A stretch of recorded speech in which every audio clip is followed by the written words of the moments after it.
it's really lovely to know that you've understood them and they feel understood. You're listening to the Care Podcast, brought to you by Unique Senior Care.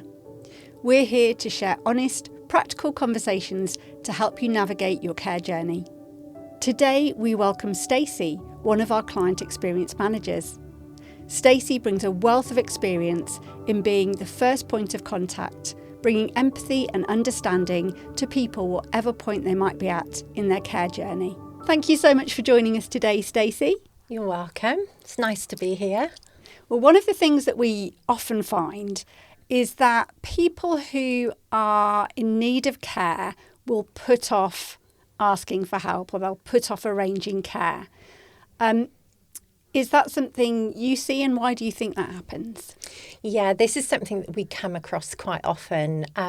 Many various reasons for this. It could be completely that either if clients are calling in for themselves or if family members are calling in on behalf, it could be that the client is completely in denial of their own situation. Somebody that's been very independent for most of their life, they won't admit it's something that's very, very hard for them to come to terms with. When it comes to family members, again, it's a complete mixture of things. They don't want to let their mum, their dad, their aunt, their uncle, grandma, granddad down by getting care in place because they've been doing it for themselves for so long. And they leave it to the last moment a lot of the time, so it becomes a crisis rather than a preempt. They can see things are wrong with mum, for example, to arranging care to be put in place. But there's lots of different reasons. They feel guilty. They feel that as they're the daughter, the son, etc., they should be caring for their parent, for example. And it's that admission to yourself that if you're not coping, you're finding things really, really difficult.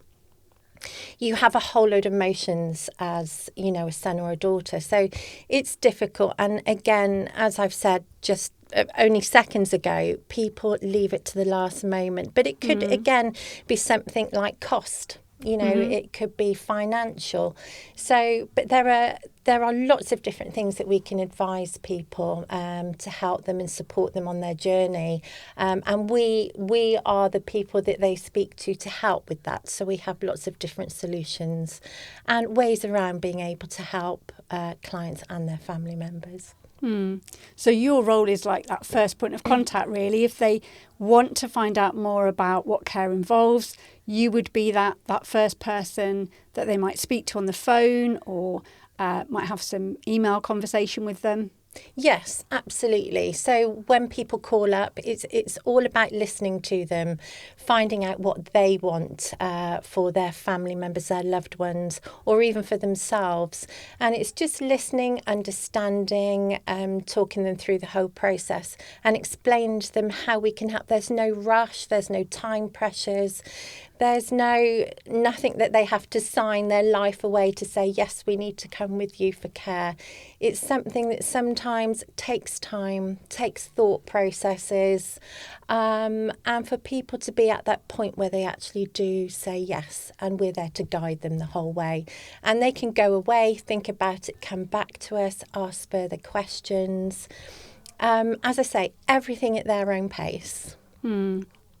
So it sounds like at a time when it's quite overwhelming for them, you help put things back in their control and let them know, like you said, it's their pace, it's their decision. You're just there to support and guide and give the information. Absolutely, because it is so difficult for somebody when they've had independence their whole life. To suddenly lose that and admit that they need some help. And sometimes that's not something that can be rushed. It's something that we have to work alongside them with. And as I say, to guide them in the right way, it's an emotional time. And we do feel that emotion alongside them, obviously, being that first person that they speak to. Calls can go quickly, calls can go slowly, they can be emotional.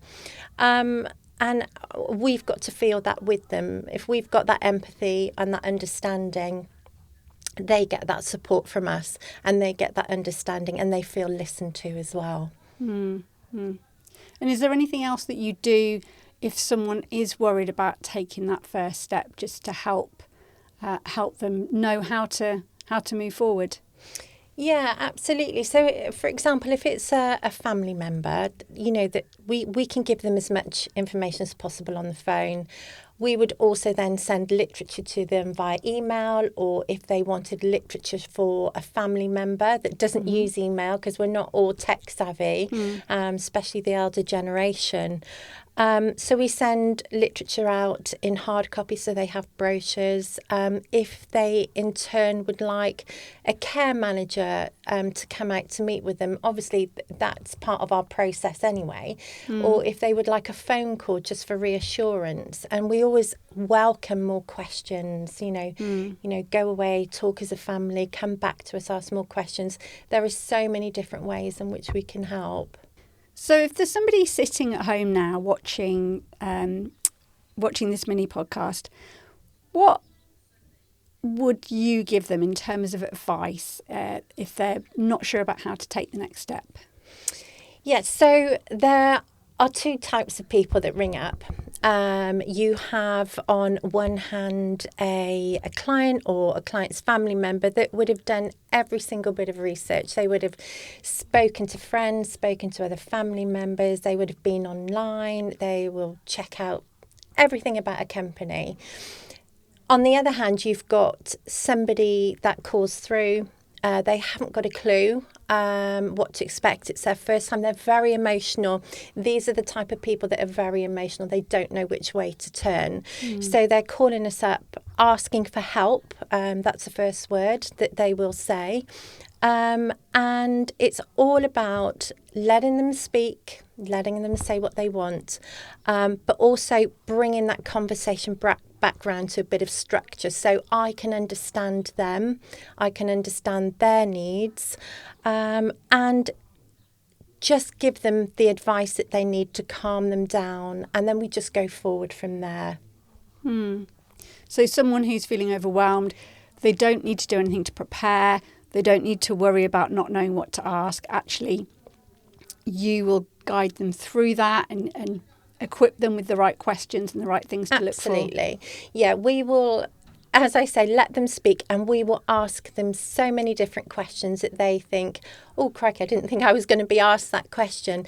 And it's a sensitive time as well, because there are lots of people in that situation that, to start with, won't divulge what they actually need. So it's us thinking on our feet, being sensitive, and asking the right questions, which will then lead to another question.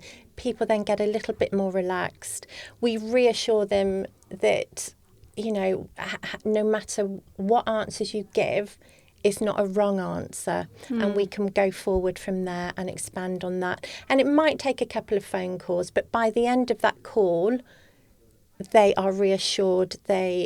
A weight's been lifted off their shoulder. You even hear a sigh on the phone of relief. It's almost like I've spoken to somebody that completely understands what I need. And we go forward from there. And it is, I've mentioned before, sometimes like that, you take on those emotions of those clients. And you can build a bond through the phone with those clients. It's quite special, and it's really lovely to know that you've understood them and they feel understood. So yeah, just encouraging them that actually there's going to be someone lovely like you at the end of the phone to take that first step and perhaps not wait until they've reached that crisis point. Yeah, crisis is... A crisis is a crisis. If I can sit here and say to you, Jo, it's the worst place to be in, you've left it so long. For me, the perfect scenario for anybody calling in is, I've been asking around, I've done a bit of research online. My mum has dementia. It's early stage dementia. I want to get something in place before it progresses. I want her to build a relationship with the carer before things progress. And that's the perfect scenario, but it doesn't always work like that. And then when people call up in a crisis, that's when your skills really, really need to come into place. But even if they have left it to crisis point, they're going to get that support. They're going to get that reassurance that there are steps and things can help. Yeah, so whether you've prepped, whether you've rung in a crisis, you get that same support no matter what. No questions asked. Thank you to everyone for joining us. We hope that this episode has given you some confidence in navigating your own care journey. I've been Jo Cleary, host of the Care Podcast. We hope to see you next time.